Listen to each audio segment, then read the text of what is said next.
Hello, আসসালামু আলাইকুম। সবাই কেমন আছেন? আশা করি সবাই ভালো আছেন। রাত বাজে এখন ২টা।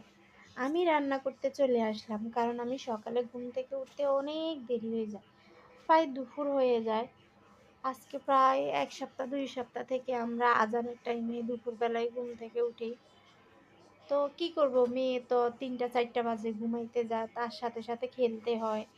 যে সন্তান জেগে থাকলে মা কখনো ঘুমাতে পারে না। এইটাই বাস্তব। তো আমি এখন রাতে ২টা বাজে রান্না করতে আসলাম বেগুন দিয়ে। কি দিয়ে রান্না করি দেখেন। আমি ১ম এ বেগুনগুলাকে কেটে নিলাম, আলু কেটে নিলাম, টমেটো কাটি নাই। তো ওগুলা তো পরে কাটবো। তারপরে আমি পেঁয়াজ, কাঁচামরিচ বসিয়ে দিলাম।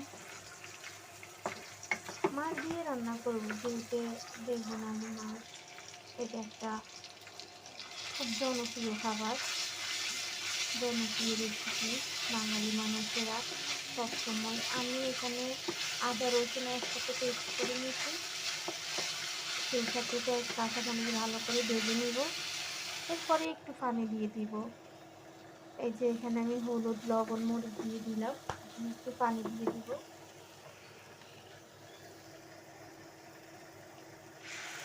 আমি সবসময় তরকারিতে যে কোনো তরকারিতে আমি গরম পানি ব্যবহার করি, তাহলে তরকারির স্বাদটা একটু অন্যরকম হয়।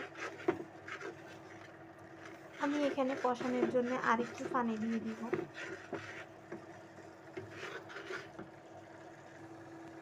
দিয়ে দিলাম আরেকটু পানি, ভালো করে কষানো হয়ে গেছে।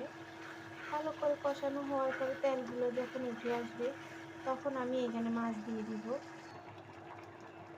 মাছ দেওয়ার পরে তরকারিগুলো ভালো করে কষিয়ে আমি এখানে মাছগুলো উঠিয়ে নিলাম। তরকারিগুলা প্রায় রান্নার শেষের দিকে। এখন আমি মাছগুলো দিয়ে দিছি। দিয়ে দেওয়ার পরে আচ্ছা, মেয়েটা এত জ্বালান জ্বালা সবকিছু আসলে করাও সম্ভব হচ্ছে না। যাই হোক, আমার তরকারি কেমন হইছে আপনারা আমাকে কমেন্ট করে জানাবেন। আর এই রেসিপিটা বাঙালিদের আনাচে কানাচে যত মানুষ আছে সবার খুব প্রিয় রেসিপি এটা। এটা আমি আপনারা তো গেস্ট করে নিবেন এটা কি রেসিপি সেটা তো দেখতেছেন, অলরেডি সব দেখাও যাইতেছে। তো কার থেকে কেমন লাগে, ইদানিং তরকারি কালারগুলো অনেক সুন্দর হচ্ছে। তো সবাই ভালো থাকবেন, সুস্থ থাকবেন, নিরাপদে থাকবেন। আল্লাহ হাফেজ। রমজান মোবারক।